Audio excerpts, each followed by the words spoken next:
તો જુગારધામ ચાલતું હતું ભાજપ અગ્રણીના ઘરમાં। ઉપલેટા ભાયાવદર પાલિકાના ભાજપ અગ્રણી અતુલ વાછાણી, જેના ઘરે જુગારધામ ચાલતું હતું, માયાબેન વાછાણીના પતિ જે બહારથી જુગારીઓને બોલાવીને જુગાર રમાડતા હોવાની બાતમી મળી હતી। બાતમીના આધારે તેમની સામે કાર્યવાહી કરવામાં આવી।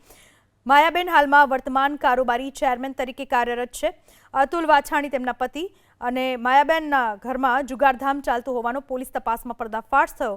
મયુરનગર વિસ્તારમાં તેમનું ઘર આવેલું છે અને આ મયુરનગર વિસ્તારમાં ઘર પર જ પોલીસે દરોડો પાડ્યો। સ્થળ પરથી 6 જુગારીઓને પકડી લેવામાં આવ્યા અને સાથે જ 2.74 લાખનો મુદ્દામાલ પણ કબજે કરાયો।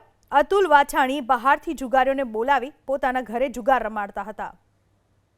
હાલમાં આપણી સાથે ઉપલેટા તાલુકા કોંગ્રેસના પ્રમુખ લાખાભાઈ ડાંગર ફોન લાઈન પર જોડાઈ ચૂક્યા છે। લાખાભાઈ, આપનું શું કહેવું છે જે રીતે આ અતુલ વાછાણી પોતાના ઘરે બહારથી બોલાવીને જુગારીઓને જુગાર રમાડતા હતા? આજે સમાચારમાં સવારે મેં સાંભળ્યું કે આ રીતની રાતને ઘટના બની છે।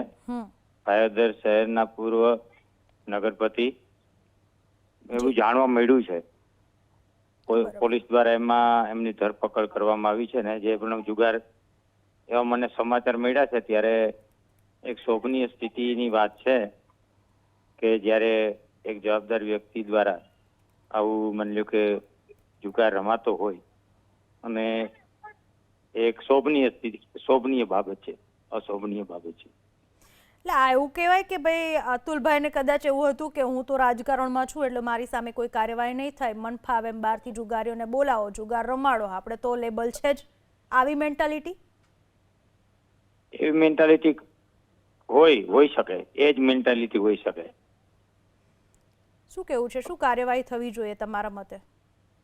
સરકારે જે માની લો કે પોલીસ તંત્રે નિયમ અનુસાર કાર્યવાહી થાય એ યોગ્ય કહેવાય અને લોકોને એના દ્વારા એક સંદેશો પણ મળે કે પોલીસ તંત્ર એ જ્યારે કાર્યવાહી કરે છે ત્યારે કોઈ સત્તામાં હોય કે સત્તામાં ન હોય એમના તરફ પણ કાર્યવાહી થઈ શકે છે અને જુગારધામો ચાલતા હોય તો આની ઘણી અસર પડે છે જુગારીઓ પર। એ યોગ્ય પગલું છે। લાખાભાઈ, આભાર આપનો અમારી સાથે વાત કરવા બદલ।